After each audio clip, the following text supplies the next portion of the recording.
Hello everyone, welcome back at the Disruption Network Club conference Technoviolence. And now we will proceed with the first book presentation on platform Brutality, and then the panel Dismantling the Algorithmic Gates.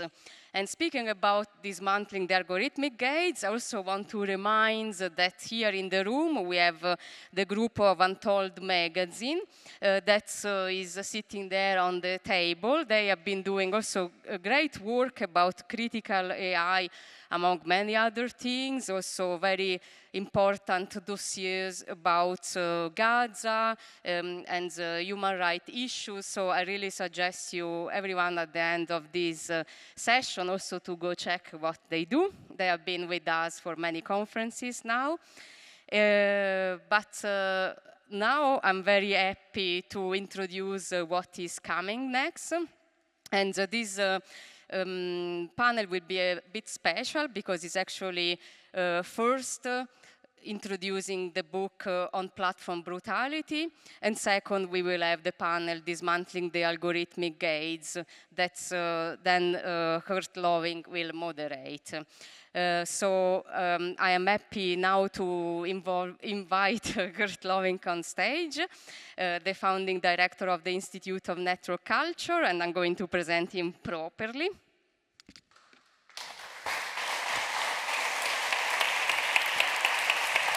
Hello. Very happy to have Geert Lovink with us. Actually, it's many years that we are saying you should come at the Disruption Network Club. Here I am. And now finally. And also in occasion of your book coming out, that will be out in a few days from what you told me.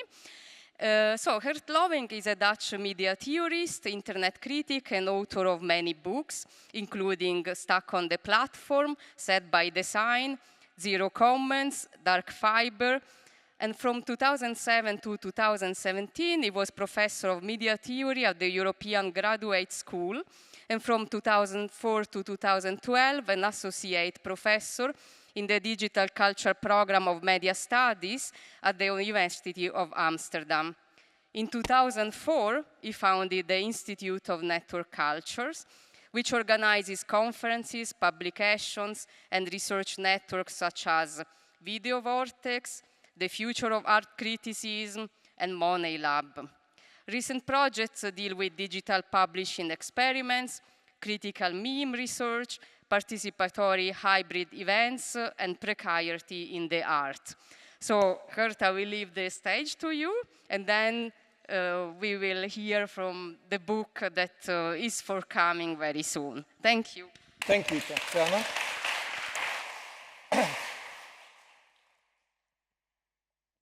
So, in a few days, there will be this new book out of mine. I call it book number 8 in the series on net criticism. It will be soon out with Valise Publishers in Amsterdam. And it will also come out in German just after Christmas with transcript, again in Spanish, Italian, and hopefully next deal I will make a deal for the Polish translation. I would like to just mention some of the chapters, and then I will read some parts that really deal with the topic itself, because I'm here because the book title and the whole approach of platform Brutality just coincided so incredibly with Tatjana's agenda for this Technoviolence conference that I said, yeah, but we'll have to come and present it here and work together, because this is a unique moment when our agendas, and I've known Tatjana well before she came to Berlin, coincides. So the book opens with the essay on copium, and then that's the question of how do we cope? So how do we survive in time that is so dreadful and so violent and so depressing. And this is a question in particular for young people. I go into the discussion, of course, on techno-feudalism, because techno-feudalism is really a central debate that came up, you know, after, let's say, platform capitalism, that is maybe a little bit more precise in terms of class relationships. Also, I look into, finally, the question of loneliness in the age of social media, because it's such an apparent contradiction and so urgent. The loneliness, of course, especially during COVID, but also after. I also, for the first time, write about my dislike, my discontent, my aversion towards data, and data as such. I mean, really data as such. So that's why I called it, you know, what is the radical data critique? And so finally I wrote this down after many decades of frustration about the step backs we had to make in terms of the loss of position of theory and critique in favor of all sorts of quantitative bullshit surrounding data. Then I look into figure design. I look into dreamful computing, which is a project that I'm doing with Ned Rossiter in Sydney, and we're talking about dreams. So the biggest chapter in the book is, in fact, what is dreaming in the digital age, and this is something that I will work on in the coming years as well. I also finally got myself around the topic of how I stand towards online romanticism, because very often I'm confronted with that. Just throw it all out and return to the forest, the park, the countryside. But how do we respond to that? And a number of chapters at the end, like always in my books, I dedicate to the question of alternatives and strategies. And here I'm particularly looking also at things like expanded publishing, stream art, initiatives like Ukraina TV in Krakow, which we support, and many other strategies out. So now I'm going to the title of the book, Platform Brutality, and the essay itself, which, by the way, will be published shortly in German in Lettres Internationales. Obviously, the term is a reference and builds on the book by Achille Mbembe on brutalism, right? This is a book in French that was published in 2020. And so I'm kind of building on what he reflects, his philosophy of brutalism. So, the inevitable countdown has begun, also for the internet medium itself. This is what I described in 2022 as Extinction Internet. Apps that were once beloved no longer bring users together, but rip the social to pieces. In response, computer engineers can no longer administrate the anachronistic state of affairs. The coming quantum wave will do the rest. Geeks now working for big tech are the fallen gods, acting like Charon, the ferryman of the underworld. An emergency is upon us, Achille Mbembe writes. The digital is no longer a parallel world, but intrinsically part of a war presented as human existence's highest manifestation, as Mbembe writes. According to this line of thinking, The truth of life resides in its destructive force. And I want to go deeper into this later on. Yeah, so this is my hobby. You know, when I'm bored, I'm producing these memes or collecting them, curating them, and it's my pleasure to you know, present you with a selected collection of it. Anyway, platform brutality is meant to zoom in on the borderization of the digital itself, as Mbembe calls it. The thesis is that instead of being portrayed as a machine of endless facilitation, the internet has hit a historic wall and responds to what we could call its inner destructive energy. And this inner destructive energy is very old, but also new. And we are not really familiar with it, or at least there's an uncertainty how we could call this. An energy run amok, as Mike Pepe, the author of Against Platforms, describes it. As planetary machines in a murderously frenzied state, platforms are at full capacity for mobilizing resources. Loaded with potentiality, the platform used to present itself as a never-ending thin layer on which the techno-social is acting itself out. But this image can no longer be maintained. As a vast plain lacking depth, it facilitates a never-ending, one-dimensional trip that is impossible to quit, as we all know. As lost subjects, endlessly toiling inside it, digital reason has a hard time explaining what's the matter. The platform logic views the world as an immense reservoir from which to draw, to put it in Mbembe's terms. However, in this next brutal stage, the platform is no longer new, let alone sexy. There's so much despair and distrust, but users are locked in and too tired to leave, as we heard in the last very interesting discussion before us. The brutal turn of the platform logic is experienced as an unpleasant wake-up call.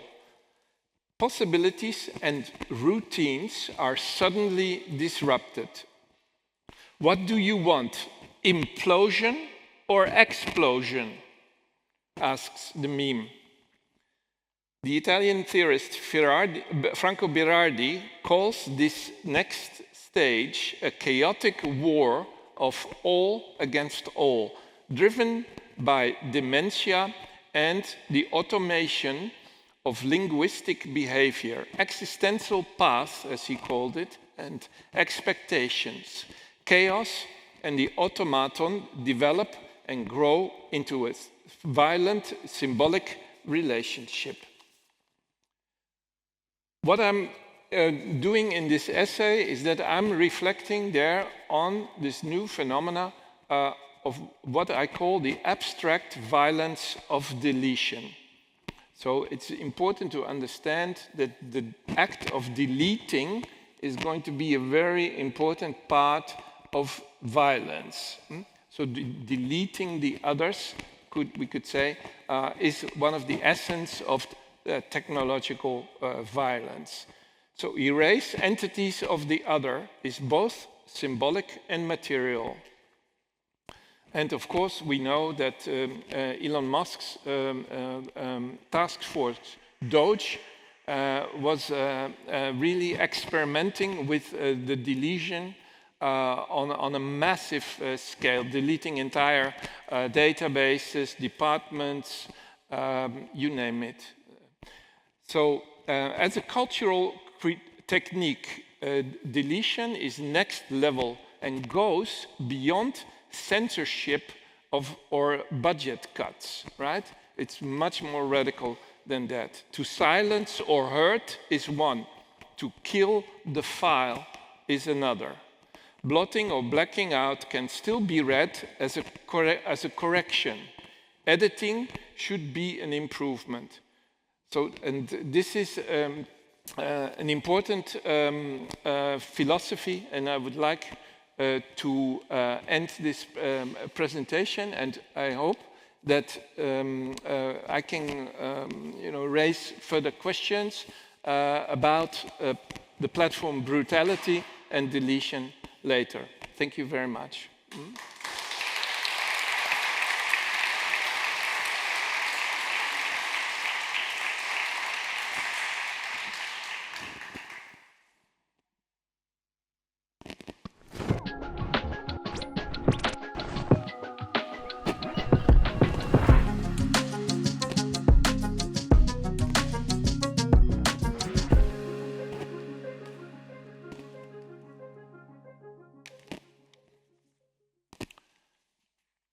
Okay, welcome everyone.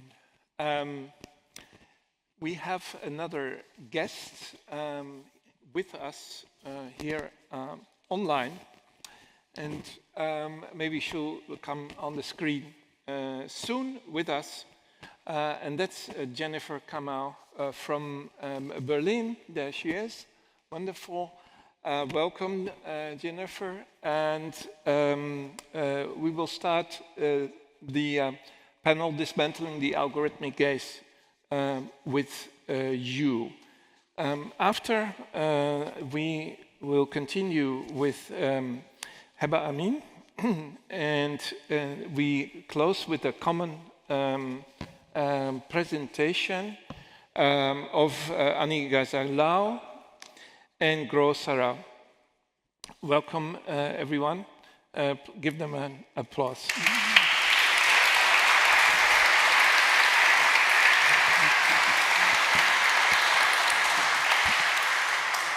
All right. Hello, Jennifer. How are you? Where are you? Hello. Hello. Hello, everybody. Good evening. Yes, you are based in Berlin, but you are right now visiting a conference in Athens. So what is it about? Yes. Yes, I am based in Berlin, but I'm currently in Athens, Greece, organizing a conference on migrant justice and the community of practice that we are trying to organize with the Equinox and Greece Forum for Migrants. All right. Yeah, just I'll read your biography quickly, and then people will have a bit of an idea, who you are, and then we'll start with your presentation. So Jennifer Kamau is a Berlin-based activist and researcher, one of the initiators of the International Women Space, a network of former asylum seeker migrants that fosters solidarity and collaboration, produces books, organizes campaigns, conferences on issues such as asylum seekers and migrants. So the network emerged from the famous occupation here in front of the Oranienplatz here in Berlin-Kreuzberg a couple of years ago as a feminist response to the predominantly male concern over the insurgent refugees. She also organized, when I came to Germany, a two-day conference in 2017 that focused on the experiences of women who came to Germany as guest workers, contract workers, migrants, refugees, in different periods of the decades here in this country. Okay, Jennifer, please take the floor. We're very interested in your presentation. Thank you very much for the introduction. I will go right into discussing the reasons why actually I'm organizing. And I will go back to your introduction, talking about the international women's space and the Oranienplatz movement, the refugee movement of 2012. And the reasons why people converged in Oranienplatz was to fight against a racist and apartheid asylum system. And this started with a march from the south of Germany after the suicide of an asylum seeker. And at the time, once you applied for asylum, you were kept in a limbo for almost 5 years. And this caused depression from people who are in the asylum system at the time. So when we made the march to Berlin, we formulated 6 political demands. The first demand was to abolish the residency obligation, a Residenzpflicht law. We demanded to abolish a voucher system. We demanded the right to work. We demanded the right to study. We demanded that they abolish the shelter system, and we demanded they abolish Dublin III at the time. And over the years, the occupation took almost 2 years, and at least there was a change in 2014 because the residence obligation was abolished, the voucher system was abolished, and in 2015 there was a concept of integrations course that came into place when the 2015 around 1 million people came to Germany. And the reason I start with this is because I want to acknowledge the changes that were made by the refugee movement, and now how these changes are being taken back in a way that people don't understand that these are rights that people fought over the years, and there were changes. And one of the changes is how AI is taking over even a system of asylum, and people don't see the changes in that. They don't look so violent, or they think these changes are necessary in order to protect other people.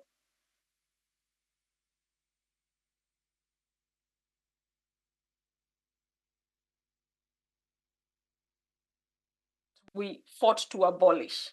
And the first one was the voucher system. And this voucher system now comes back with something we are calling a Bezahlkarte, a payment card. And this payment card is simply a card, like a Visa card, like a credit card you're given by in the asylum system. This credit card, they credit the money in the card, and you can only withdraw 50 euros with this card. It cannot buy the train ticket. You have to really make a lot of negotiations with the social arm so that it pays for your Deutschland ticket. It cannot buy medicine from the chemist. You cannot even. We've had women say that when you take your child to the playing ground, you cannot even buy ice cream because you don't have cash. So this is what the card is actually, how it is affecting people in the asylum system. Now, the freedom of movement is being limited because what we have seen, people on the move are being affected by what we call the biometric passport, the biometric effect. And what this does is that, and I will give a context with how this, what we call development aid is given to our countries. And some years ago, there was this development aid that was given to Africa. And I, as a Kenyan, I remember they demanded that we take a biometric passport, even when we had already a passport. And these biometric passports were being issued by Germany, for example.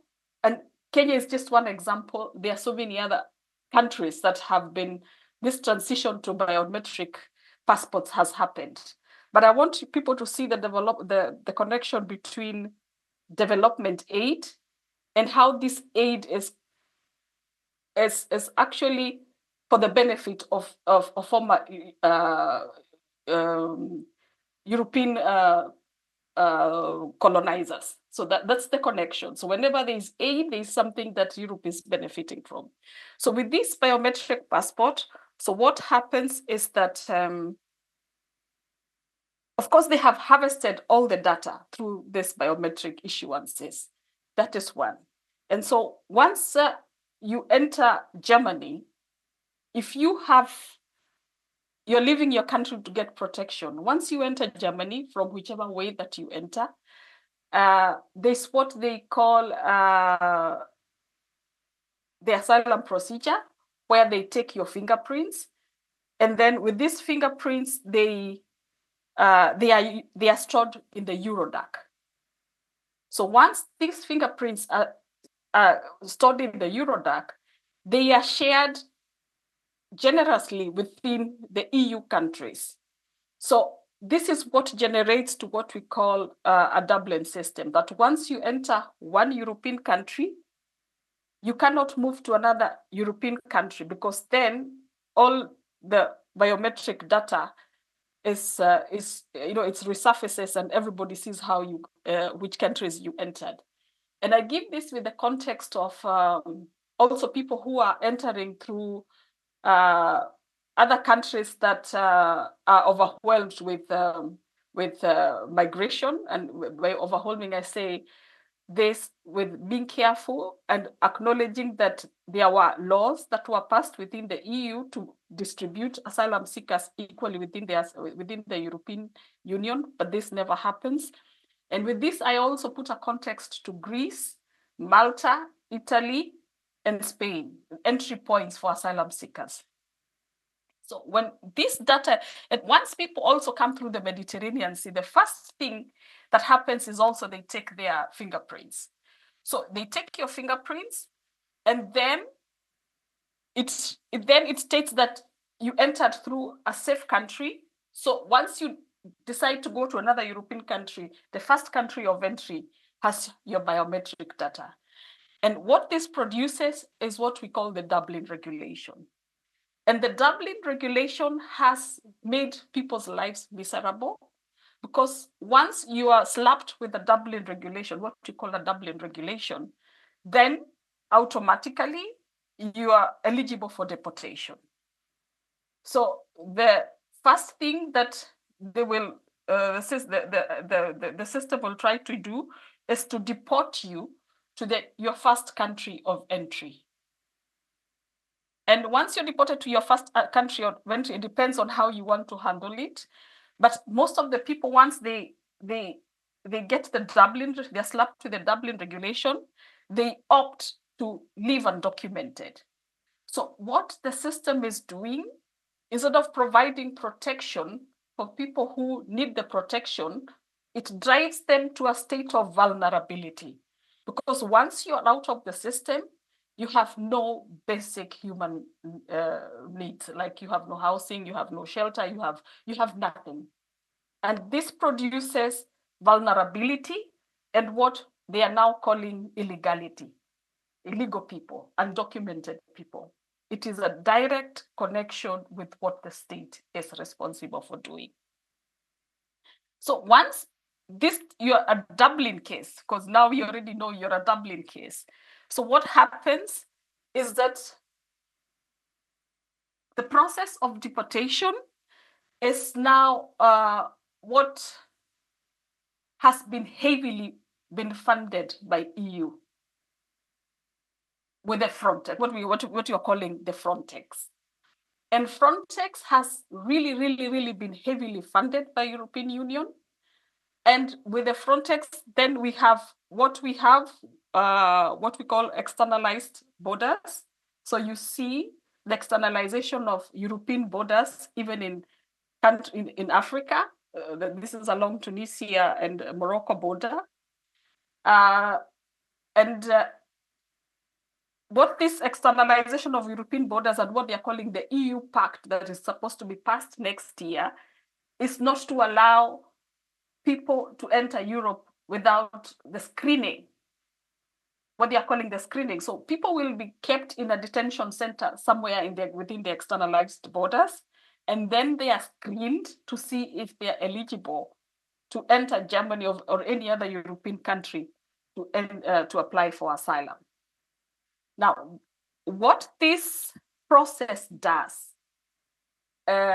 including the EU Pact, is that it legitimizes racial profiling. So the police can stop you if they think you don't have the proper document. And racial profiling and the state violences, which people don't usually talk about, through violent deportations, that people are uprooted from wherever they are detained, and then they are deported forcibly. And these deportations, now we see Europe and America also, United States of America, signing deals with third countries to just deport everybody, even when people are not even familiar with these countries where they are being deported. And these crimes, because they are crimes against humanity, they have been made much effective by AI. Now, what we are trying to say very loudly is that people's rights are being violated. And because people think it's a cool thing and it's not visible, or there's no, the protests are not yet out because people are still trying to figure out how things are happening. And things happen so fast. So when you're within the asylum system, you still don't even understand how the structure or the system functions. So people's rights are being violated. With the EU Pact, which already started like 3 years ago, the implementation of the EU Pact started 3 years ago, but now how politics wants to portray it is that the EU Pact will be implemented from next year, 2026, but actually it started like 3 years ago. And when I talk about the EU Pact, I'm also bringing to the attention of anchor centers that were started in Germany. From the first anchor center was in Bamberg. And these anchor centers simply means it's a place where you apply for asylum. They process your asylum case, and if you're not eligible for, you don't have a positive possibility of getting the asylum status, you are detained there awaiting deportation. So what we have are detention centers, and now Germany has 3 of these detention centers that are not even been discussed. So our question is, and what we are questioning very loudly, is whether the Geneva Convention of 1952 is still applicable, or whether it should be abolished and people are told they have no right to apply for asylum. And you also look at the way regulations are being strengthened, like a Dublin regulation, something like a regulation, and which is an agreement within European states, is so powerful, and the consequences it has in terms of affecting the human rights of people on the move. And again, our question that we are asking is that, are people vulnerable, or are they being made vulnerable? I will stop there and await questions. Thank you very much.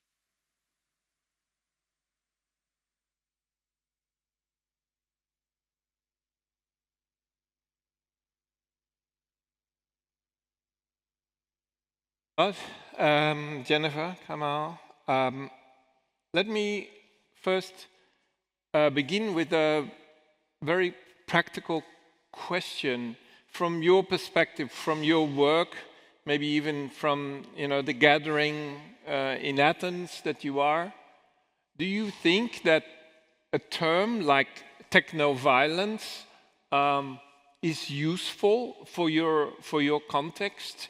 What do you think it's abstract?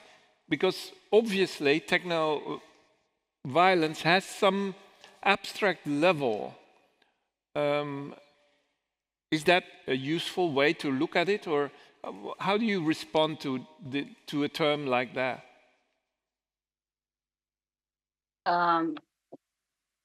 Yes, the word technoviolence, for sure, it kind of captures the whole context of violence that is produced through technology, and that's a terminology.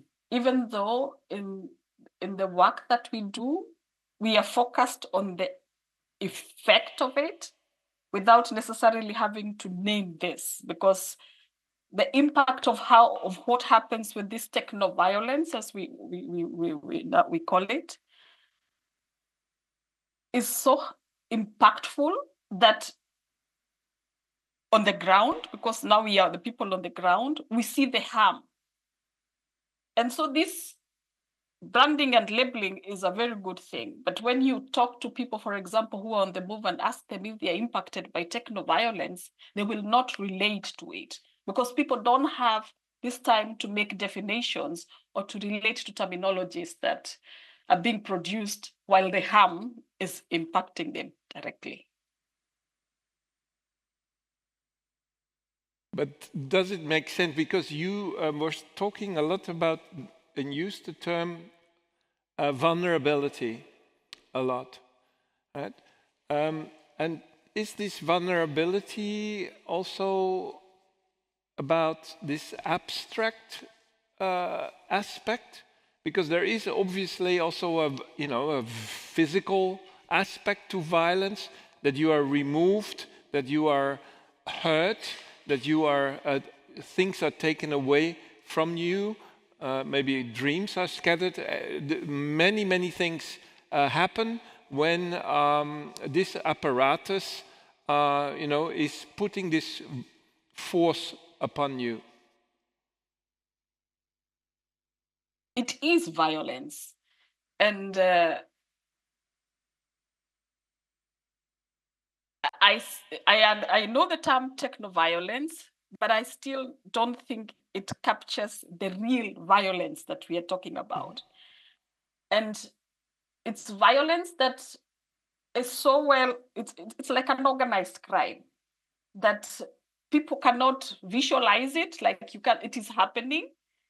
And unless you see it, you cannot unsee it. But the violence that is now the technoviolence that is being impacted to asylum seekers, to the civil society, they don't even see these forms of violence that are happening within their countries, that these harms are happening.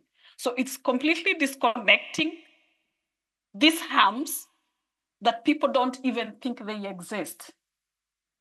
And I acknowledge the term technoviolence, but I think it still has not captured the concept of, or the magnitude of violence that it has on the impacted people. And some of these violences or technoviolences begin to be felt when these forms of surveillance, the same forms of surveillance, are being used on European citizens, and then they start making resistances. Well, they first were experimented to people who do not matter, and that's asylum seekers.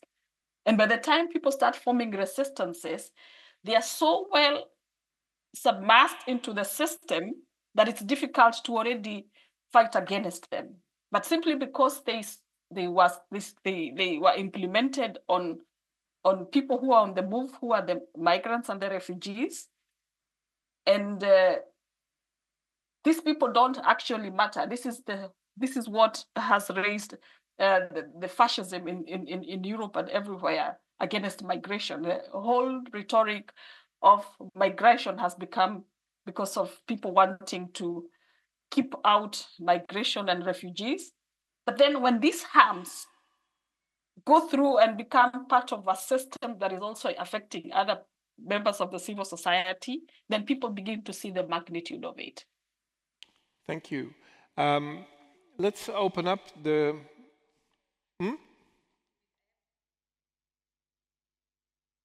Yeah. Okay, so there are no questions from the audience? No? We will continue. Okay. Jennifer, Kamau, thank you so much. Stay with us, if that's possible, I suppose. Yeah. And so thank you so much for this.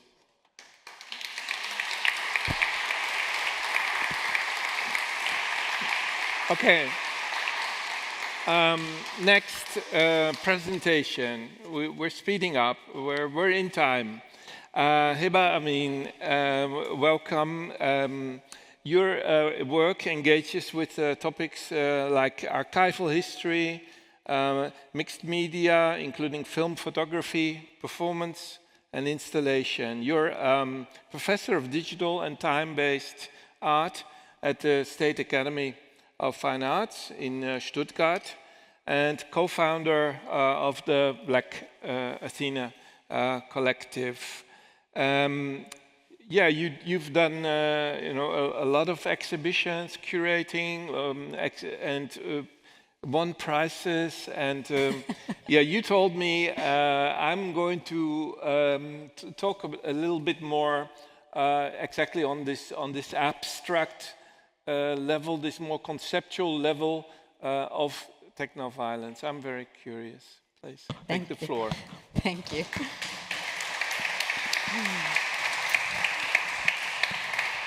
Thank you.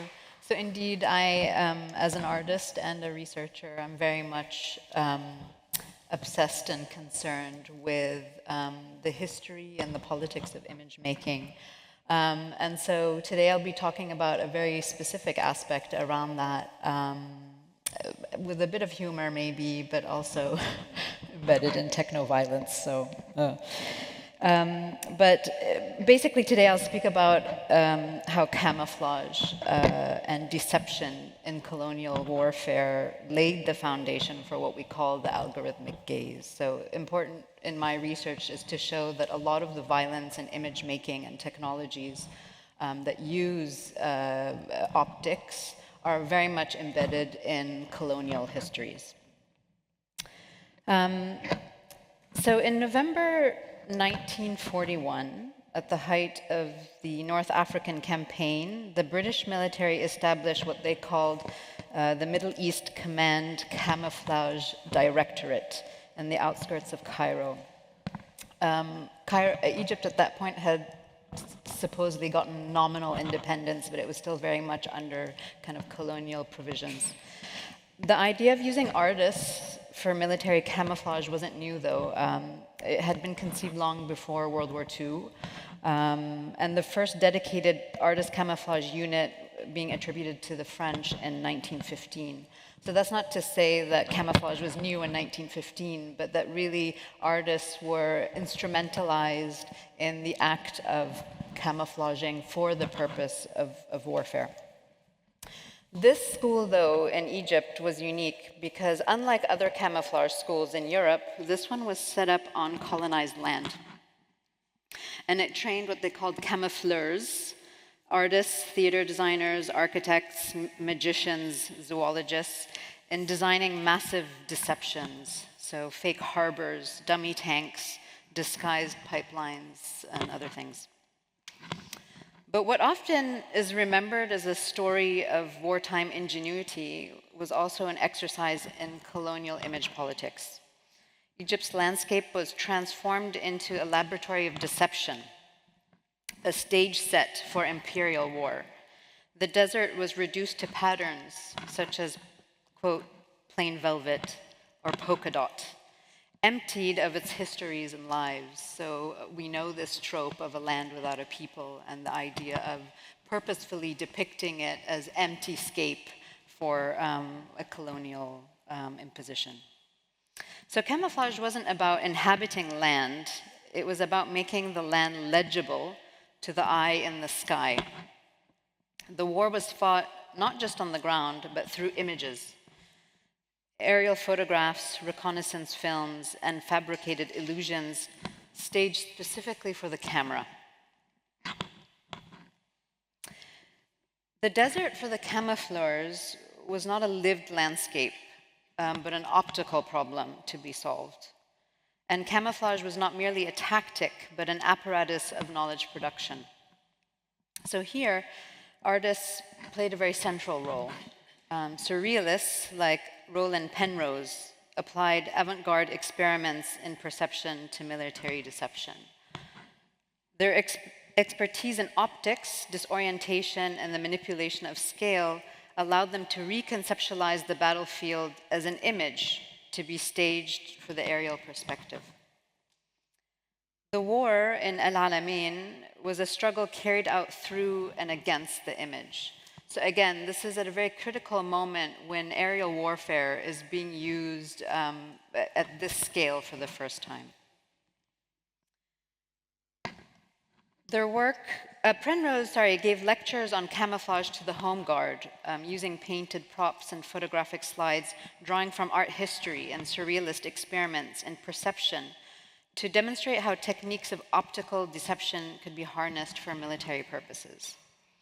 Their work also reveals how artistic practice itself generates knowledge. Through acts of making and testing, the camoufleurs developed methodologies that exposed the mechanics of seeing under war. So of course, I'm framing this as quite problematic, actually, the way in which artistic practice is being instrumentalized for the purpose of warfare.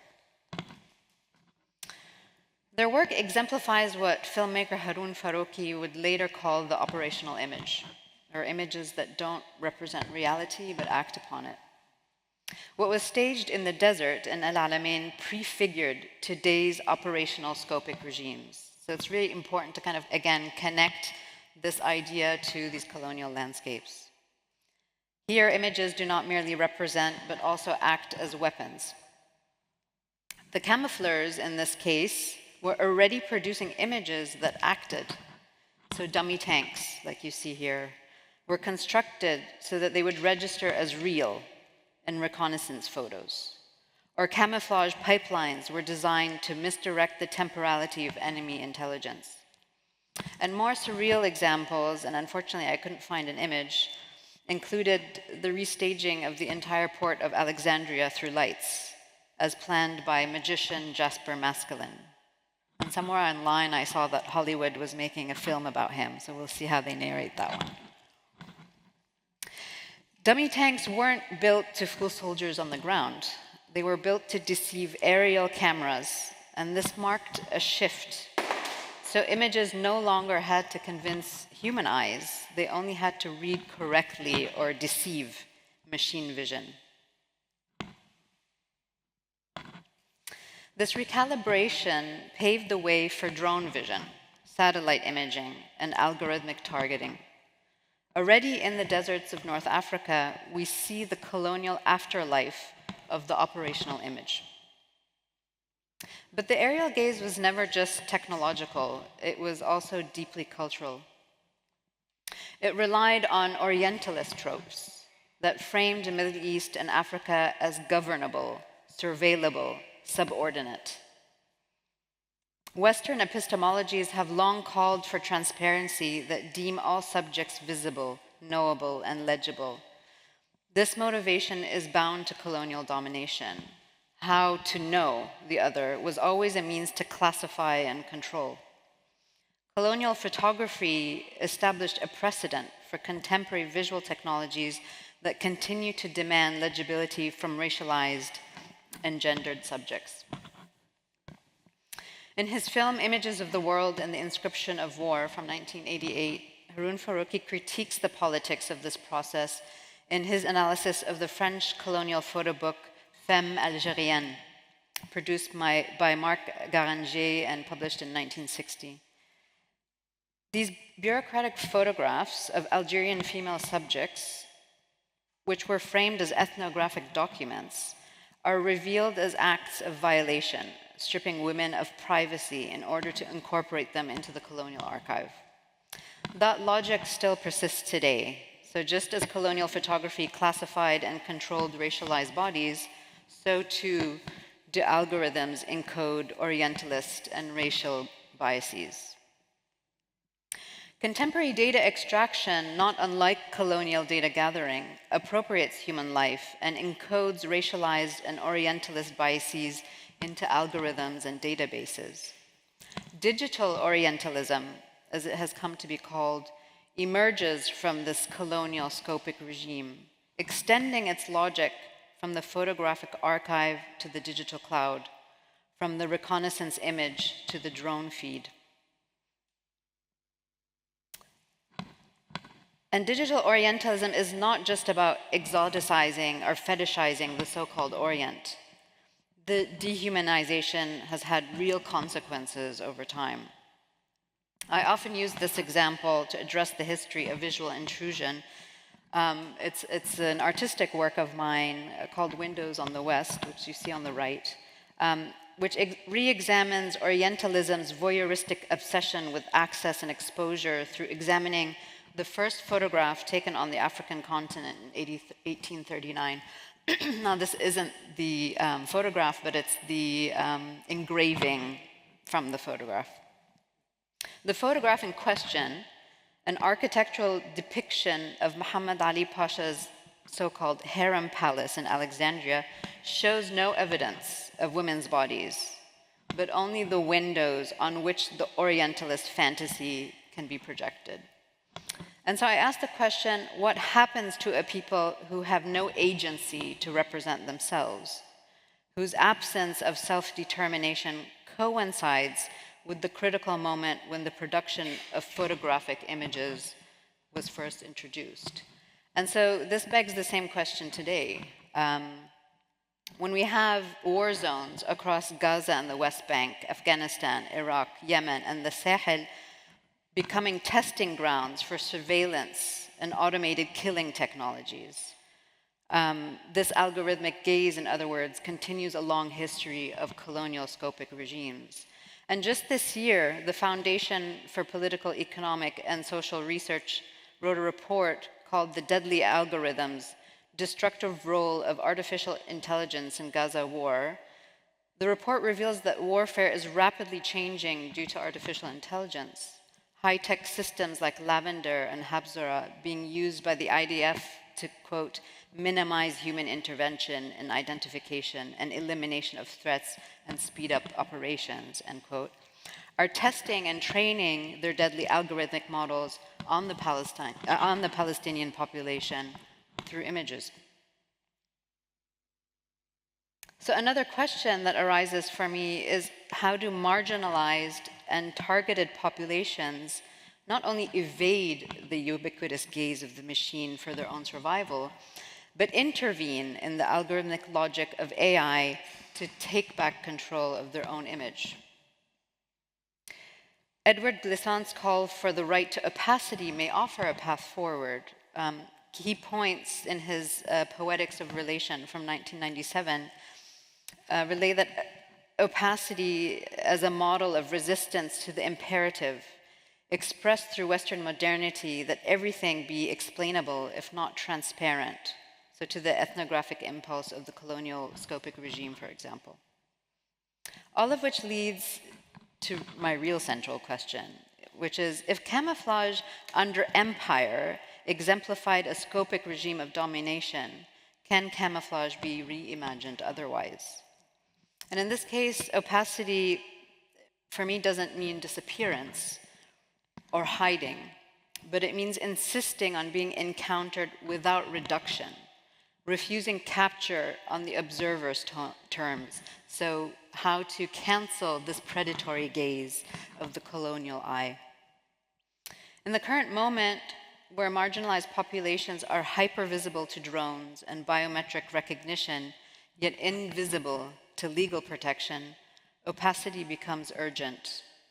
To reclaim camouflage today is to reverse the theater of deception that emerged in World War II in northern Egypt. So not staging illusions for empire, but creating practices of concealment that resist algorithmic capture to begin with.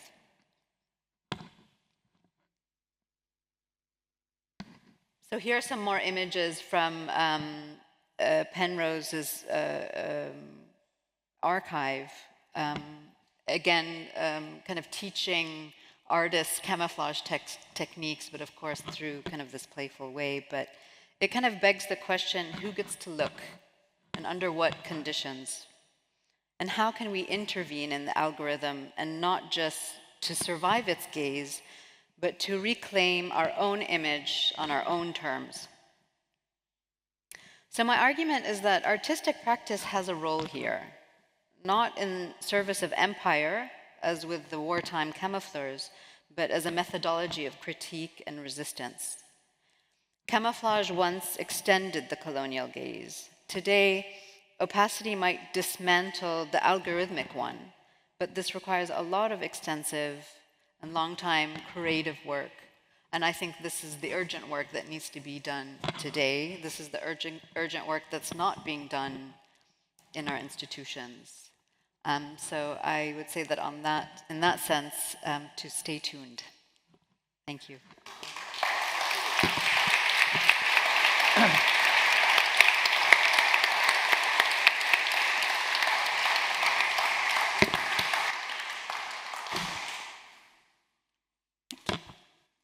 Time for questions, or okay, let's move on, and we'll start with you two, Anni and Gro. You're both co-founders of the Ghost Agency, and I'll start with Anni Garza. You're a Mexican artist, researcher, exploring the effective political and social dimensions of human-machine interaction.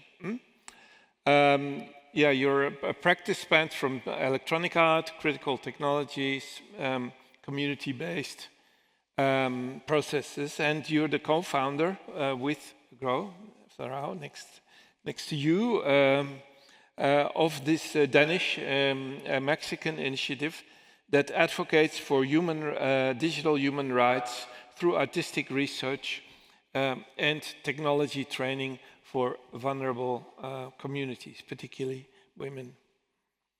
And now over to you, Gro. Sarauw, you're based in Copenhagen, and you research the concepts of spatial justice and digital humanities and the transformational potentials of artistic research and practice. And so you started the Ghost initiative, the Ghost Agency, I have to say, that operates in the intersection of artistic practice, digital technology, and humanitarian inquiry. So the Ghost Agency works translocally between Mexico, the US, and Europe, and you've already exhibited in a number of cities. So please take the floor. Thank you.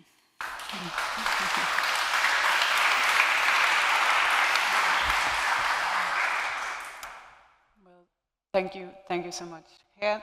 Thank you, all three of you, for your really interesting presentations. And thank you for the invitation for us to be here today. So we're going to have sort of like a two-part or interview of ourselves. So I'll start with asking Anni some questions, introducing our practice. And so, Anni, could you introduce Ghost Agency in short, and why this research and practice emerged as a response to technoviolence? Well, it started in 2021 during the pandemic, and I would say it would start as a conversation between us as artists, but also as practitioners in other disciplines such as architecture, organizational design, and coding, programming. So the theme that brought us together was a mutual concern about surveillance and how technology is working in terms of surveilling everyone. and more particularly how this surveillance is provoking a lot of violence or reinforcing violence that is already stated in certain settings lately in many, many parts of the world. And what we observe is that surveillance doesn't work, or this violence doesn't work the same for everyone. It's not the same being surveilled as a woman, as a Latin American woman, for instance, being myself. And also understanding this brought us to the particular case of Mexico, where I'm from. And while having these conversations, we had a lot of particular questions that facing this surveillance and this violence, is there a way out, considering how dependent we are now, especially we started being during the pandemic, from the technologies and from certain platforms for communicating, living, buying, etc. So is there an antidote for this surveillance capitalism, as Zuboff would say? And most importantly, can we as artists do something about it? And when we had this particular question about why there aren't any graspable tools or literacies around surveillance and how it is working in certain states or for certain people, we decided to create this as a practice, an active search for giving a response or an answer to these questions. So could you talk more about why this practice was started with a special case in Mexico, or with Mexico, women in Mexico as a case? I think mostly because we see the urgency there because of the amount of violence. And this is very particular because as a society, as Mexicans, we know it's there, but it's also non-visible. We have internalized violence so much that we just don't see anymore the reality. And as we decided to, or we couldn't have an answer to this, but for really learning from the people that are in the front line advocating for justice, we approached people who were activists, or I remember our first approach was with this mother whose daughter had been victim of femicide. And she would say something like, when telling the story, while I was burying my child, I could see in my phone that someone was in her name sending these messages, these text messages, and some others were being deleted, and I have everything recorded to say, of course, all our evidence or digital evidence was being erased or changed while I was still burying my child. And the reality really sinks in when you start to hear these stories, and also when you start to look at the numbers that are terrible, such as we have an average of 13 femicides daily in Mexico, and also the impunity rate is huge, like for regular homicides, and particularly for femicides, the impunity comes to between 80 and 100%. So it's a carnage, we could say. And there's a bigger issue there, that is that all these people that we've learned, there's searching mothers are still looking for their children. There are as many as 153 groups organized trying to find their bodies in the desert or in some other place. What we've learned as a country in 2022 is that when this hacking group called Guacamaya decided to leak the information of the Mexican army, what we mostly learned is that they were, since 2011, illegally surveilling activists, feminists, environmentalists, journalists, which many of them had already disappeared or been killed. And they were treating particularly feminist groups as terrorists. So while Pegasus is still being used, the laws actually have changed in Mexico. So now the government has free pass access to our real-time location.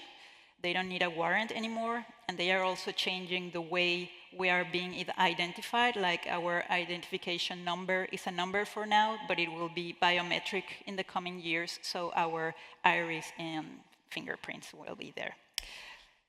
So, can you, with that also, maybe introduce how we're talking about the term, not techno-violence, but techno-impunity, which is specifically relevant in Mexico as well? When we're talking about this impunity that is going on, and we see that the main issue is corruption and how the violence comes directly from the government colluded with the organized crime or private companies, we see how everything is instrumentalized to use technology for actually keep a non-regulation, and especially for them, on how they can use our information. And we know they are using it for getting away with basically enforcing necropolitics, like money is more important than people, land. So that's why techno-impunity is a term that we are using for this particular way of using technology by the state.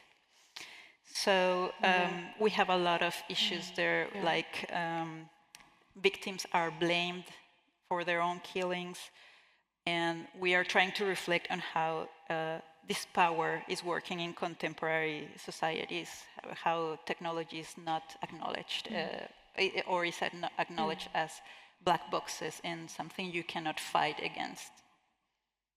And could you also talk about what are some of the responses to these conditions, like grassroots, individuals, organizational response? It's not only the mothers who are organizing themselves, but we have a lot of NGOs which are very close in this relationship of defending women's lives that are super vulnerable in Mexico, but also how mostly activists are women trying to protect their lands and their children and advocating for justice.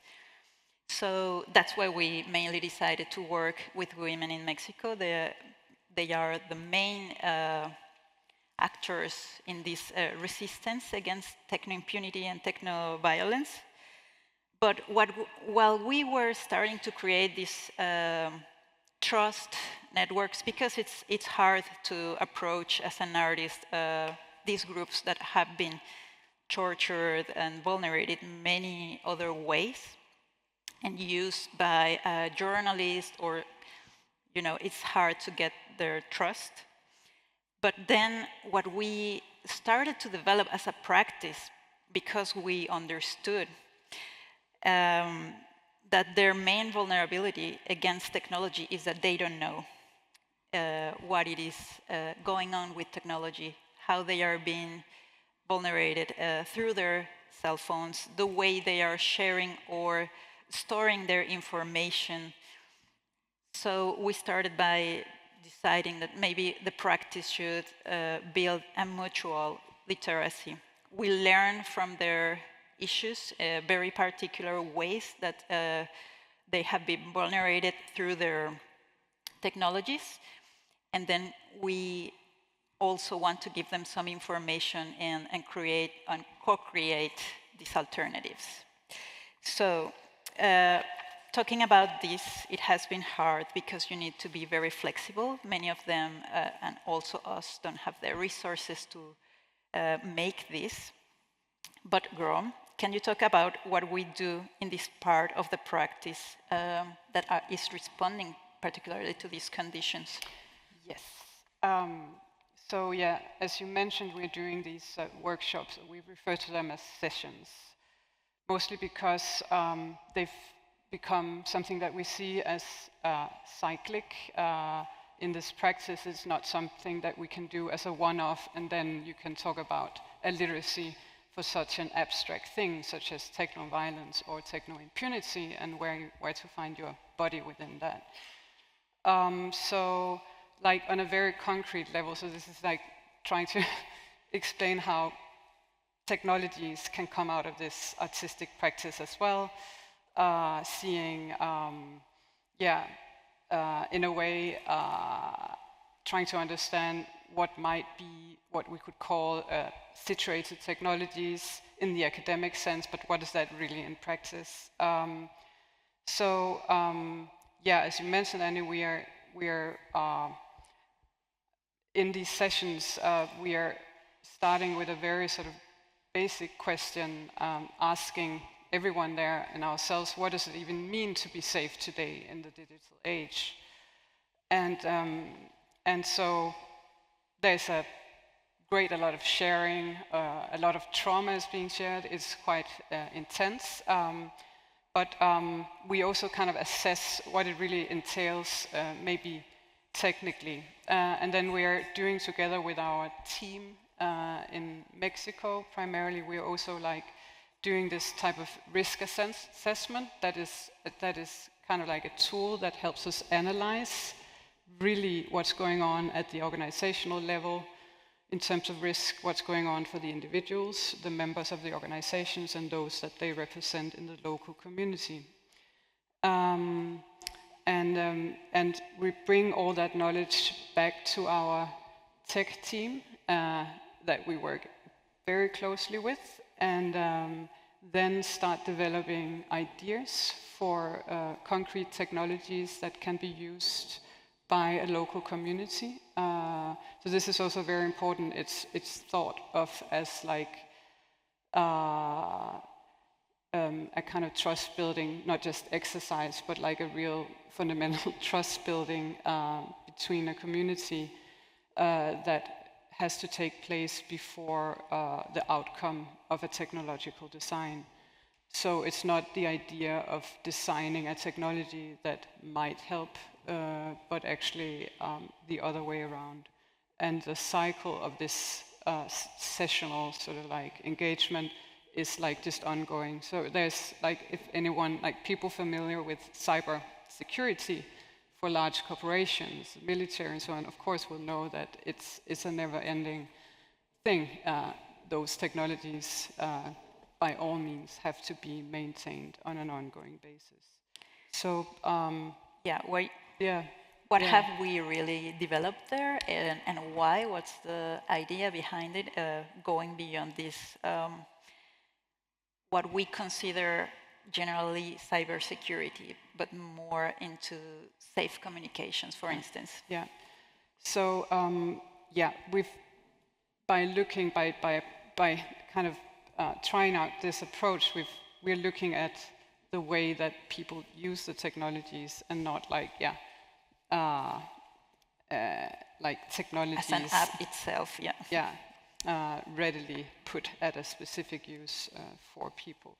So there's a very direct and collective approach that, basically begins with this acknowledgement that we're working with domestic problems, but like looking at that in a scalar sense. So yes, in this case, it's domestic to Mexico, but it's also domestic to the grassroots organization, but it's also domestic to the individual in their home. And and with that, including this analog strategizing rather than just strategizing for the technologies, it's basically putting, as I said, the trust before the idea of what trust might be, like putting the trust building before. And the technologies with that, they are designed most often as serverless, as portable, as something that you're using not to serve the internet. So it's like following the idea is like looking at the uses that we think that these communities need technologies for and need to learn literacies through, is that they are they need kind of like tools.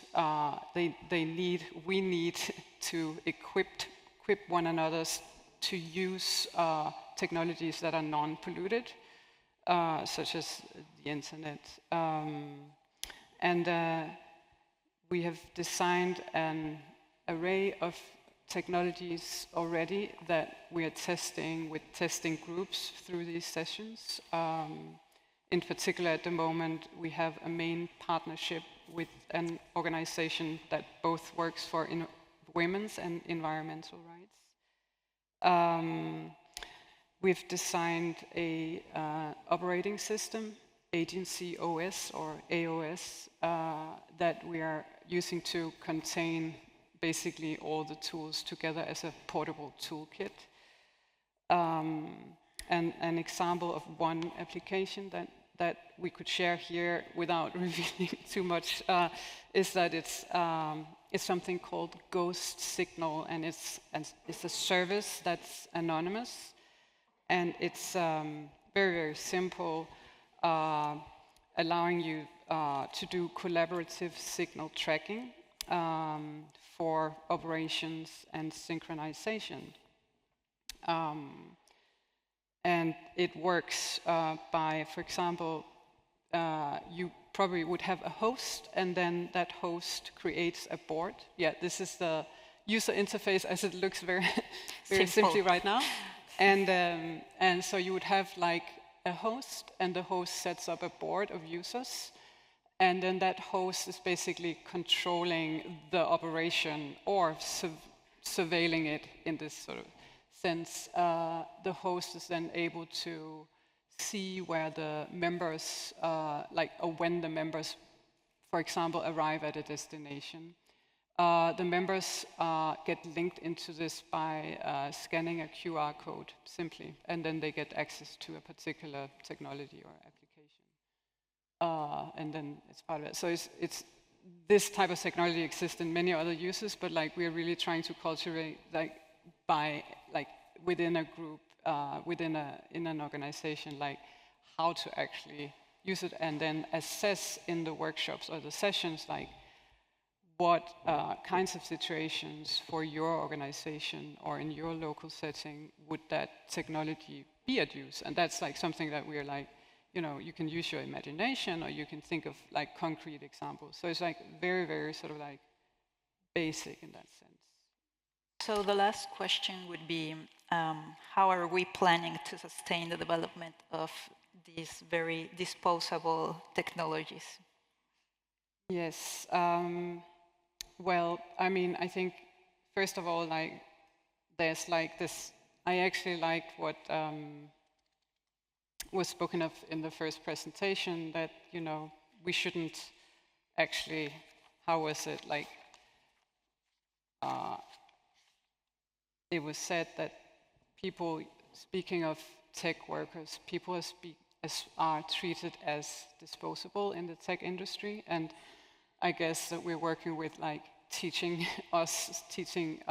communities to make technologies disposable, on the other hand. And so I think that, I mean, for us, the way we could think of making this, making this practice more sustainable is by maintaining the cycle and bringing in more collaborators, bringing in more partnerships, and then through that practice continue to cultivate these literacies and like inspire people to also, like other people to also perhaps initiate similar projects on their own.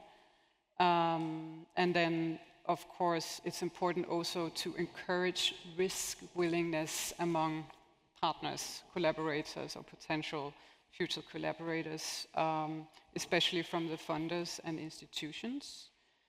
And really importantly, to make make everyone, but especially those partners, understand that they too can take part in a deeper assessment of what rights means in our time.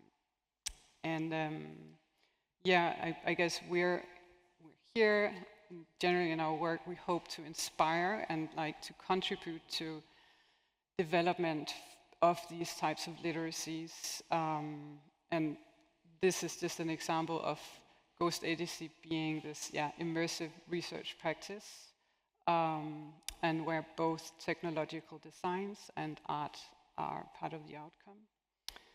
And yeah, continuing the conversations such as these forums to basically broaden and widen the means of what practicing humanitarian technologies can consist of. So that's something that we are hoping very much to discuss with you guys in the panel.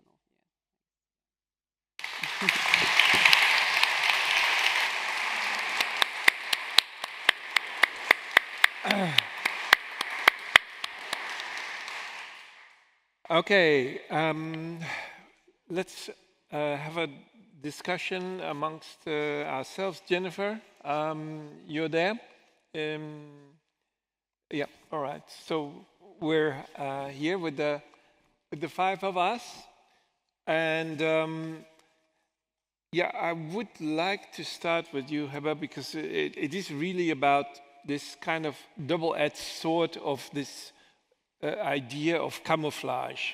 Like, on the one hand, you clearly, you know, traced the colonial side, the history of the camouflage as a technique of power, but obviously it's also, you know, a counter measure. And yeah, we're also here coming together to ask the question, you know, what can we do instead?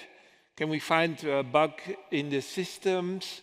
And yeah, is this kind of hiding,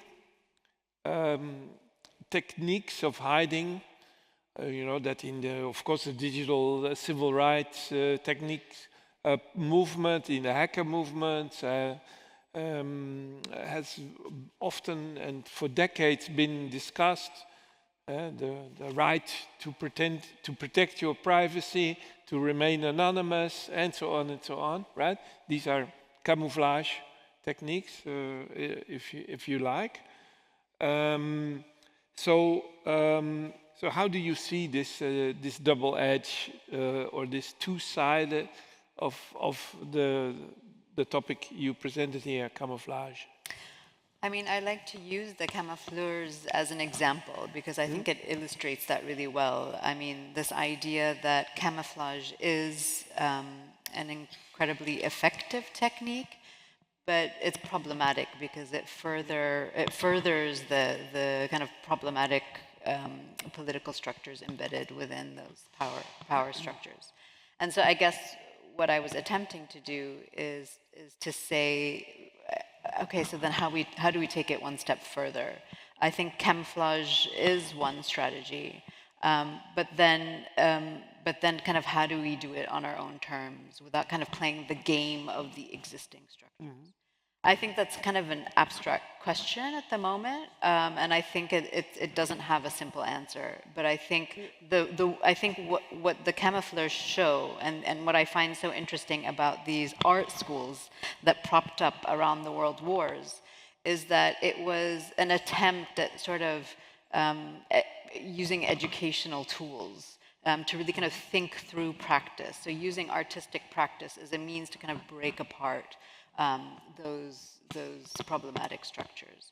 And so for me, it's a call of like, how do we do that? How do we kind of take from those historic examples and then take it the next step of really detaching it from you know, the problematic politics it addresses? Yeah, one can easily imagine what camouflage would mean in the age of drones. However, in our daily lives, we're confronted very much, as the title already says, with algorithms, with AI systems that are, you know, very invasive, and that maybe, but maybe I'm wrong, that cannot be fooled so easily. Or how do you look at that? But it's not just about the fooling. I think the fooling and the deception is one part of it.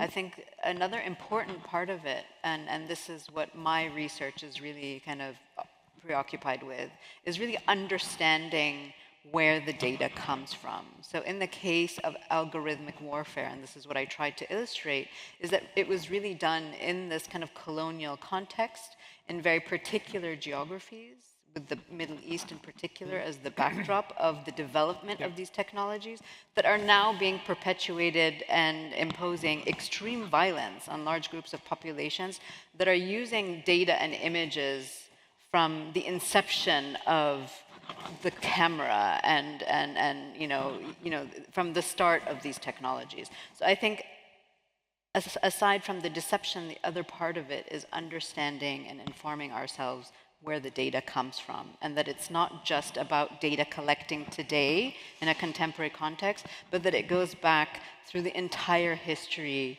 of visualizing, of photo making, of image making, of technology. So it's important to contextualize it. Yeah. Now, I would like to take this insight, this knowledge, maybe to you, Jennifer, and I would like to ask, you to respond maybe to this. Is for the migrants, refugees today, is it possible even to hide or to pretend, that they cannot be seen? What counter strategies are there, according to you? Thank you, and thank you to the other panelists for their presentation. I think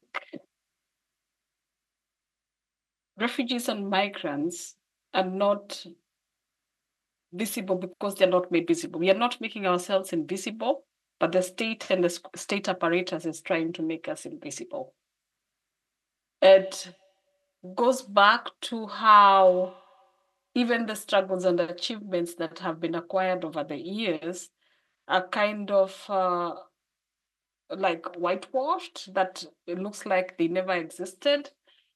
And with this, I look at the histories, even for example, of Germany, and how the issues of migrants has really been a topic.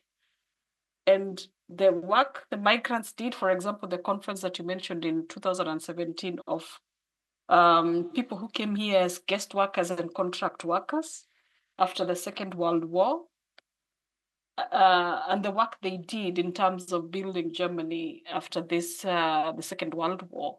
But still, these histories, we had to keep uncovering what has been done over the years.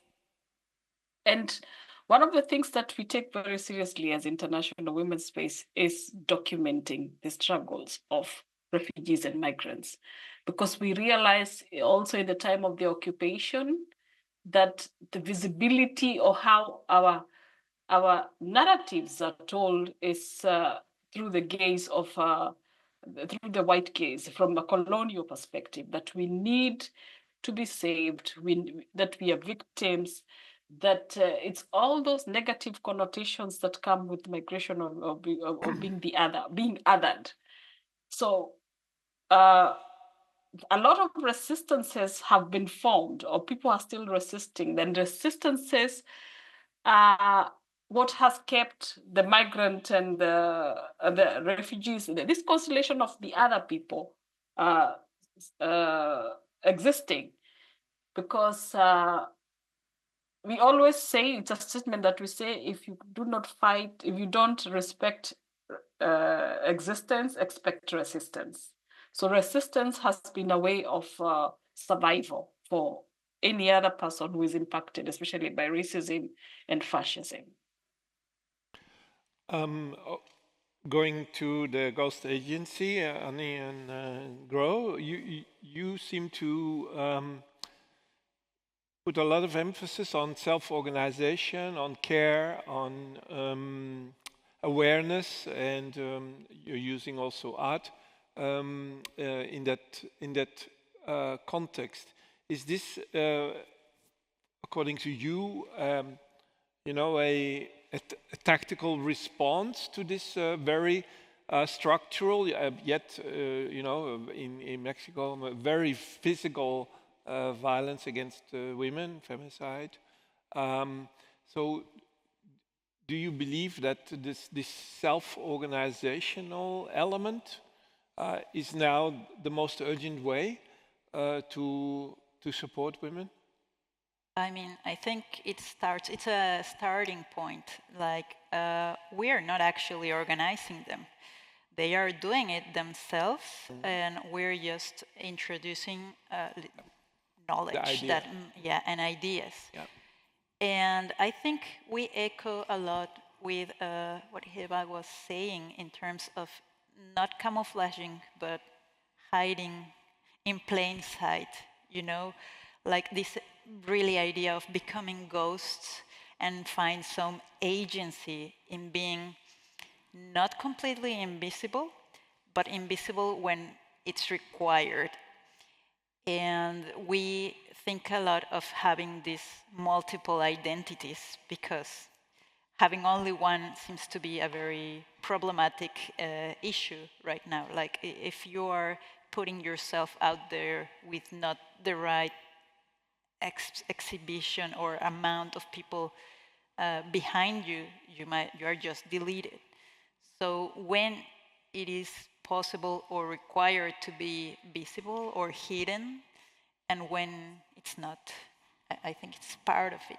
Absolutely, I'm glad you're responding exactly that, and also like, I mean, there's just so much actually like also reading literature, going back to literary sources that we are thankful that also like some of the best Black literaries like have contributed, and like they are now being read in the West. Thanks for that. Like so, Glissant, The Right to Opacity is very prominent in the reading backdrop of this project too, and like other like Spillers. I mean, Legacy Russell, Black Meme. There's so many incredible voices out there that are like they talk and address in a very inspirational way to how to actually understand how we can be withdrawn today, and like what this even entails in terms of, or like how that connects to an idea of rights. So like that you need, it was also actually brought up in the first conversation, like where is that you know, we need to look inwards and actually know what our own inner space is and like fix the issues that we have there, but also protect our integrity, protect what like, you know, reconnect with not that identity, but the rest. So there's like a lot of sort of like repression there that is also part of this project. And like here today, we're not really presenting that part. I mean, we have other presentations where there's a lot of more like literary material and artistic sort of like abstraction. So this is actually also interesting for us to be in a, it was great to have the invitation and actually the space to talk about the concrete technologies, because that needs to come out there too. But it's really also important to be able to basically demonstrate that maybe, you know, and this is not only, it's not an advocacy for our own practice, it's like what we advocate for everyone to understand, maybe that more people can practice, not just by the discipline, and not just by reading one book, like, but actually engaging in other ways with understanding, like, how we need to invent these rights that we don't have the vocabulary for, and like distinguishing between what's a vocabulary and what is a literacy that is a much more internalized thing. Okay, let's end with you, Heba Amin. You're teaching in the art school in Art Academy in Stuttgart. You're a member of the Black Athena Collective. What do you think, you know, when you listen to this and also the speech, of course, earlier, what do you think should be done? What are concrete, you know, next steps? Yes, because this is really. I was asked, you know, to look into inspiring things, to make next steps, because Let me tell you the solution to the world's well, problems. yes, because again, I think our American colleagues in the first part, it was particularly bleak, and so I would like, you know, to end up with some strategy, tactics, and inspiration. Well, I mean, I think as my esteemed colleagues have shown, they're doing very kind of active, proactive things, and I think that's extremely important. I think from my perspective as an educator, I think education is a key space, but I think it's also important to acknowledge, again, the power dynamics and the political problems embedded in our institutions. So how do we find and create those other spaces, those other safe spaces where we can educate and think together? I mean, I think also, given the speed at which technology functions, the speed at which media and information, how ubiquitous it is, we're often acting from a very reactive position. And I think there needs to be spaces in which we have to really sit and think together and brainstorm together with how to break apart these systems. And that's not happening in our educational institutions. We see how those are also being dismantled. And so for me as an artist, this is the path that I'm trying to take to address some of these issues. And I'm just grateful that there are other people from other professions who are dealing with them in very real ways. Yeah. All right. Now we open up to the floor. Please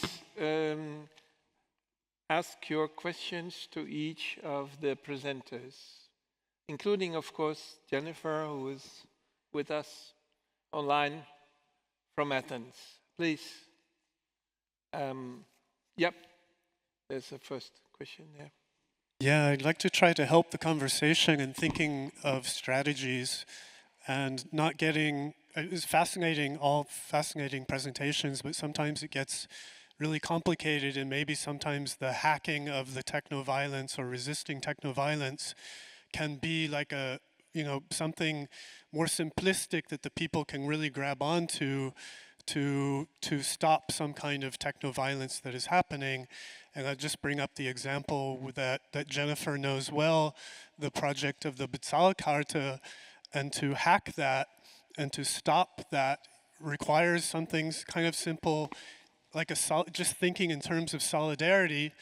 And there's a project now that you can help people evade this voucher system of money by going and, you know, people who are more privileged in the society can go and give money towards those people's voucher systems, and you take whatever the value of the voucher is that they can only use in supermarkets or whatever, and you use that, and you use it for what you need, but you know, it gives them cash to operate in the society with a lot more freedom. Yeah. And so ideas like that, sometimes it's not really like a huge technological hack. It's something that requires solidarity and community activism, and just fucking do it. You know, go help these people, and let's organize ourselves that we make these simple hacks, because the technologies are daunting, but sometimes it just takes like a, you know, pouring a cup of water on a computer server to destroy the data. So let's think of the ways that we can hack this shit and help people as much as possible. Yes. Next. Yeah. Yes. There's one. Next question, please. Boop, boop, boop. Hi everyone. Thanks for this beautiful, inspiring conversation. I've recently heard of neurocognitive warfare or cognitive warfare. Has any one of the participants and panelists heard of cognitive justice? Yep. And why wasn't this mentioned during this conversation? Yes.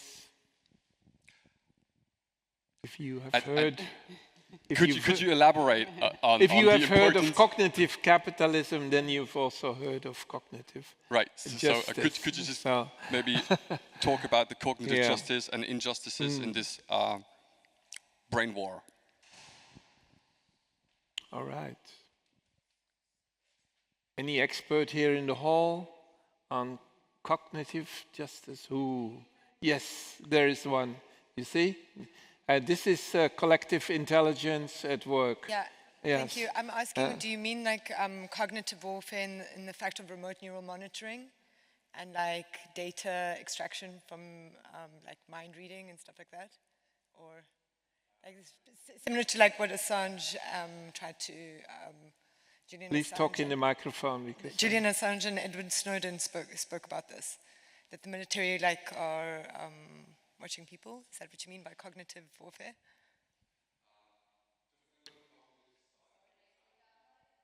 well, it now becomes quite difficult to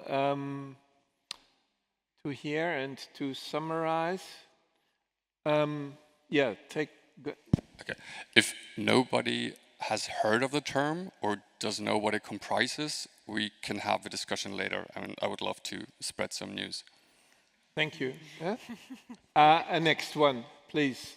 Who wants to say something about how we can overcome the abstraction, the abstract violence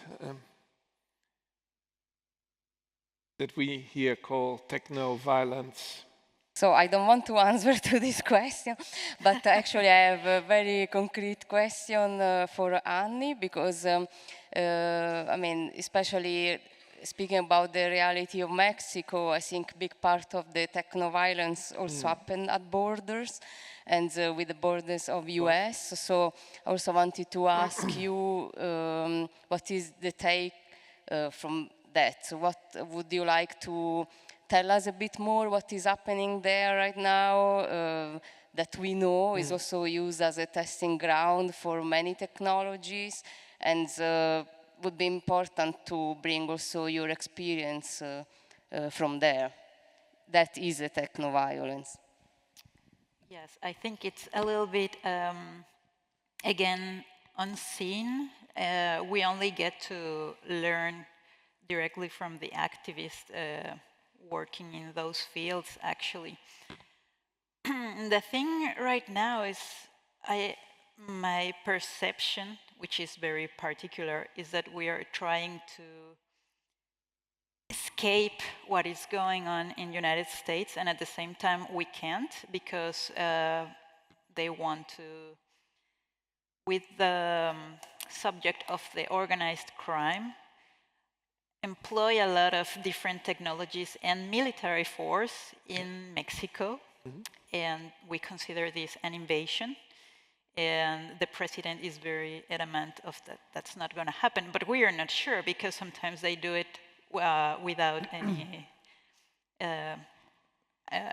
laws or visibility about what is going on in there. In terms, we have worked a lot in the border, because this is particularly a very delicate area, because we know it's mostly governed by the organized crime. And there are very solid rings of human trafficking. So human trafficking is particularly a way of violence that is controlled or allowed through technology. The way they snatch women out of their homes, it's a lot by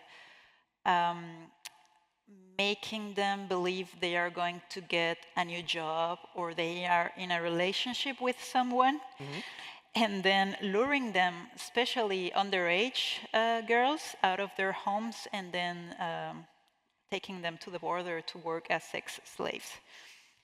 So this is, it's a very complex system working in the border between Mexico. We also had, or have still, a lot of maquiladoras, that are these factories where mostly women work assembling parts that come from China or other parts of the world, and assembling the cars or the technologies themselves, and then passing them through the NAFTA, like a free trade agreement, to United States, which now it's been completely broken because of the tariffs.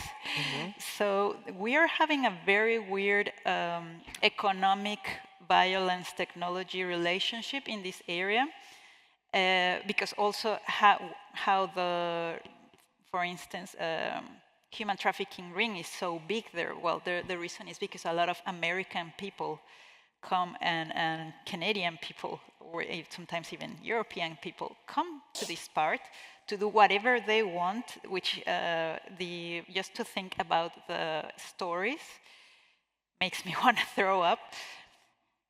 So they come and they can come completely with impunity, do whatever they want to other people, starting from babies.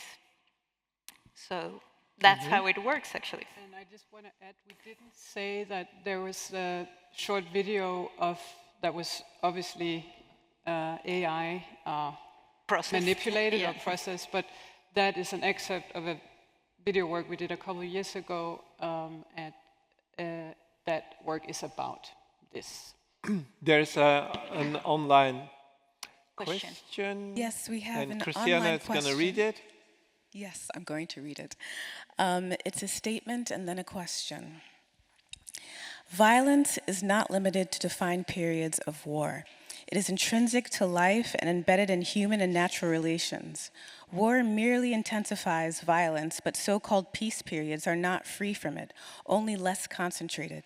Human rights discourses often try to impose absolute definitions of justice, yet can contradict themselves in practice. For example, prisons that claim reintegration while enacting isolation and harm, rights-based frameworks while opening paths for refugees and displaced people can become disconnected from lived realities and power structures when they don't generate new context-specific truths or transformative practices. Question. Okay. From your perspective, what forms of despair or limitation might be overcome, not only by those within institutional power, but also by those who create their own values and practices outside of hegemonic systems, in Nietzschean sense, beyond ideological prescriptions or systematized ways, which would also be another metaphysics? This is someone who's clearly in the middle of writing an essay. That's a lot. The question is for all of you. Yeah, a question for all and none. Yes. What's the short version? Who dares? Yeah. Huh? Can you make like the short version of the question? Yeah. No. I can read it again, sure. From your perspective, what forms of despair or limitation might be overcome, not only by those within institutional power, but also by those who create their own values and practices outside of hegemonic systems, in Nietzschean sense, beyond ideological prescriptions or systematized ways, which would be another metaphysics? Well, this reminds me of a conversation we had in the beginning of our practice when reading this book about the dark webs.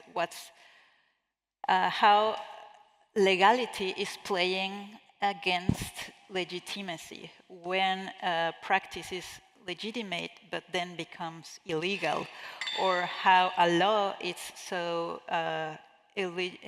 making human lives or practices illegitimate. So we don't have an answer. Since in Mexico rules are something very flexible, we play along with that as well.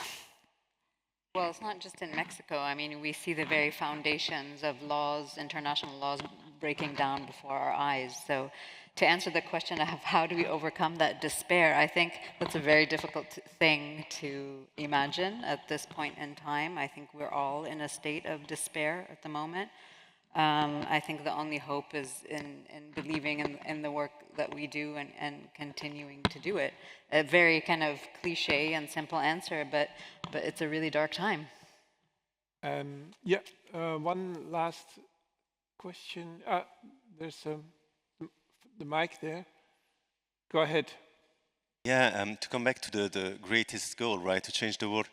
I think when I, thank you so much, and when I hear all this action and way to confront technoviolence, I feel very often we're like patching small wounds, right, where we're solving small problems. That's how it should be done, because very often that's what we can do, and we can act. And all the examples that we heard tonight are very unique individual example of problems of violence that need to be addressed individually. But then when we come back to the biggest question of where are really the responsibility and where does the problem come, it seems to me obvious that often it's about politicians, right? The people who legislate, the people who can create and regulate, and it's true, it's about regulation, right? In the end, finding the right laws that function for justice. And it seems to me, well, we heard in the States, but also in Europe, very often the population puts in power people that don't act in the interest of the majority of the people. So that's the biggest problem, right? How do we solve that? And I was wondering if there's experience in your way of, addressing how politicians are being elected, but also how they have been held accountable for what they legislate. Do we have to change democracy? Do we have to change the system in which politicians are being allowed to be put in power? How to do that? What is better than democracy? What is better than election? What other system could be done? Big question, but that's something to me that really makes me think that's the root of the problem in many cases, right? So I was wondering if you're thinking about that as well, apart from just doing this great job that you're doing and in solving some problem like that. Okay.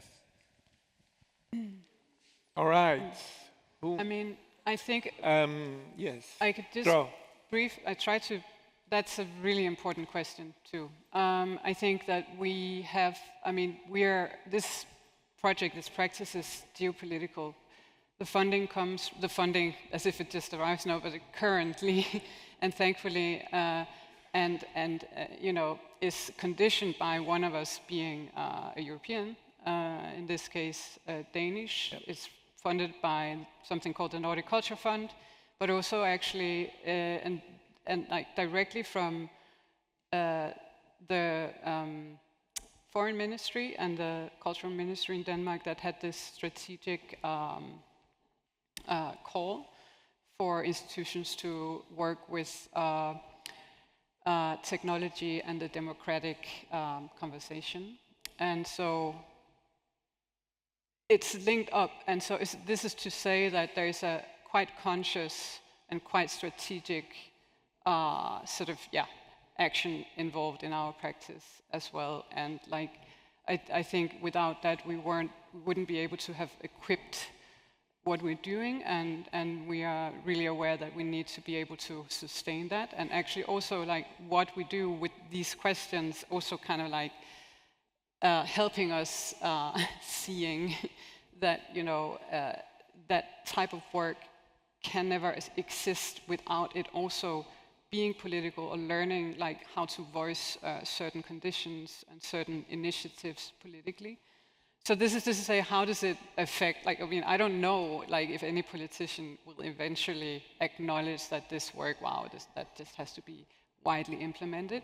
But actually, to speak a little bit to the hope aspect of it, I think that we couldn't be doing this if we didn't have some kind of hope. It's not like an art project that only wants to be an artistic outcome at all. And the interest is really to move both, and then maybe also, I think, okay, so this is again, I can't speak on behalf of the politician layer, but you're talking about accountability. I don't think politicians are the only ones that needs to be accountable.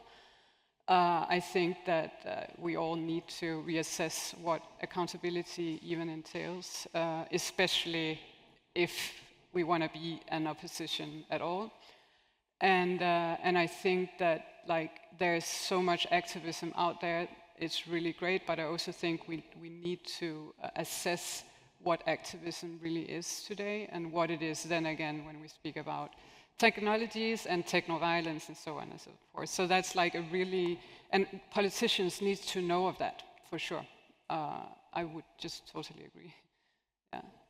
All right, and I'll leave it here. Maybe Jennifer, do you want to? Yeah, maybe I can just, I can add in on the issue of politicians, because for us in the migration context, the fact that we cannot vote then is also something that excludes us from this approach of politics of power. But again, the issue of migration is being weaponized and instrumentalized to perpetuate fascism. So yes. we're in a very difficult situation, and I think the most important is to call for accountability on people who have the power to vote. Because then how do we explain how the right wing is on the, is really going up? If everybody's thinking, okay, it's not right, but then numbers don't lie. All right, we'll have to end it here. Jennifer, thanks so much for attending from Athens. Heba, Anni, and Gro, thanks a lot. We'll give the floor to Tatjana to close today. Thank you.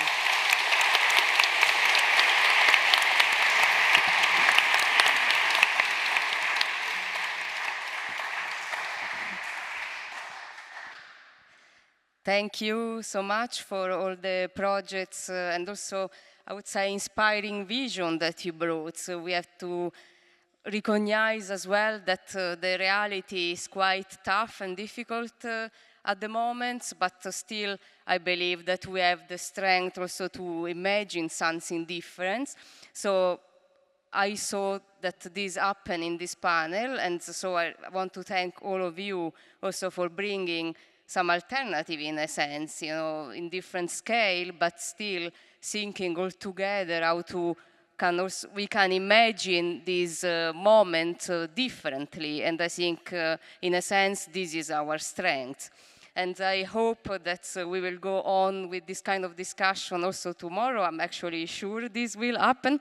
And so tomorrow I want to tell everyone we will be again here at 4. And we will have a panel called Exploited, Extracted, and Erased, the Global Logic of Big Tech, with Rimas Geyer, Sarah Chiston, Leah Queller, and Safa Gnaim, moderated by Neil Hudson.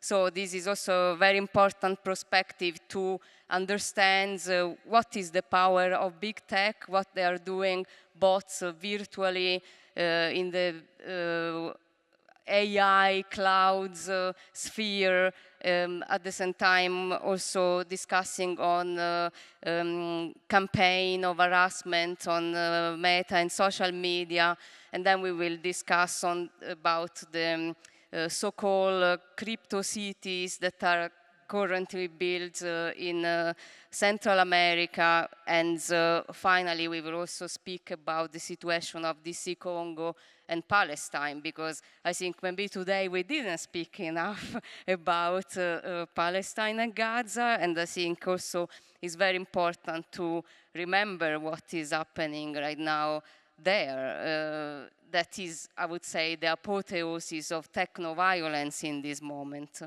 And then we will have a keynote that is also very close to our heart, called Secrecy, Surveillance, and Grassroots Resistance. We will bring together former FBI agents and whistleblower Terry Albury, that is also speaking for the first time outside US here, so it's a very important moment for us.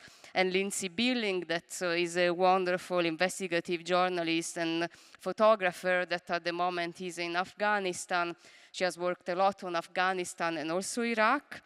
Yeah, so I hope everyone will come, and I still remind everyone also that you could become a member of the Disruption Lab. Also speaking about, you know, collecting our strength together, and